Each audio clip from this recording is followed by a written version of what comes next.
Pemirsa, sejumlah anggota Komisi 4 DPR RI mempertanyakan kejelasan aturan pengelolaan dan ekspor pasir laut dari hasil sedimentasi kepada Menteri Kelautan dan Perikanan. Menurut mereka, aturan tersebut menuai polemik di kalangan masyarakat. Kami sampaikan terima kasih perhatian dari saat rapat dengar pendapat bersama Menteri Kelautan dan Perikanan Sakti Wahyu Trenggono, beberapa anggota Komisi 4 DPR RI meminta penjelasan terkait peraturan pemerintah atau PP nomor 26 tahun 2023 tentang pengelolaan hasil sedimentasi laut. Menurut anggota Komisi 4 DPR RI, Slamet, diperlukannya transparansi dalam menerbitkan PP tentang pengelolaan hasil sedimentasi laut tersebut. Bahkan ia mensinyalir adanya penumpang gelap dalam PP tersebut. Ia juga ragu dengan model pengawasan yang selama ini dinilai masih lemah. Hal tersebut akan berdampak pada kerusakan ekologi serta kerugian negara, namun akan memperkaya kelompok tertentu saja. Di saat yang sama, saya tidak melihat ada RPP yang melibatkan publik. Kami tahu-tahunya kan langsung muncul PP, Pak. Biasanya RPP juga ya minimal angin-angin sayup dengerlah, oh mau ada PP ini. Sehingga ini yang kemudian membuat kami ada kecurigaan. Apalagi kemudian setelah kami membaca isinya.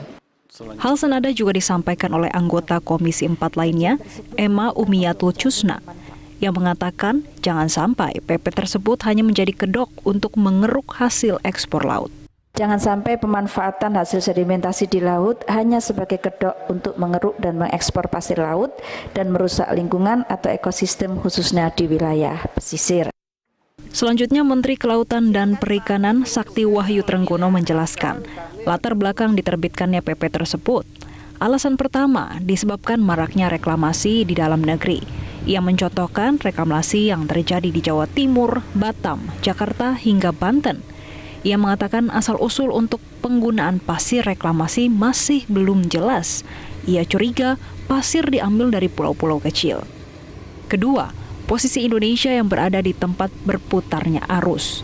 Ia mengatakan peristiwa alam oseanografi tersebut mengakibatkan sedimentasi dan pendangkalan pun terjadi.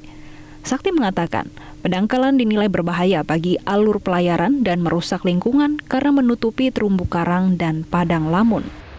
Maka dari itu, pasir laut dari hasil sedimentasi harus dibersihkan. Reklamasi yang sekarang ini, Bapak Ibu tolong, mohon dengan hormat saya minta, pergilah ke tempat reklamasi itu. Dari mana itu bahan untuk reklamasi? Dari mana? Pulau dihajar, kita tangkap di Rupat, kita stop itu di Rupat, karena pulau yang disedot. Nggak bisa seperti ini harus ini adalah merusak lingkungan. Tolong dibaca satu persatu setiap pasal. Di pasal itu dikatakan betul, untuk menentukan apakah dia sedimentasi harus ada tim kajian, dibentuk dulu. Kalau sekarang ditanya, di mana itu sedimentasi? Belum bisa kita katakan. Saya dapat informasi berdasarkan informasi dari para pakar, itu ada di seluruh Indonesia.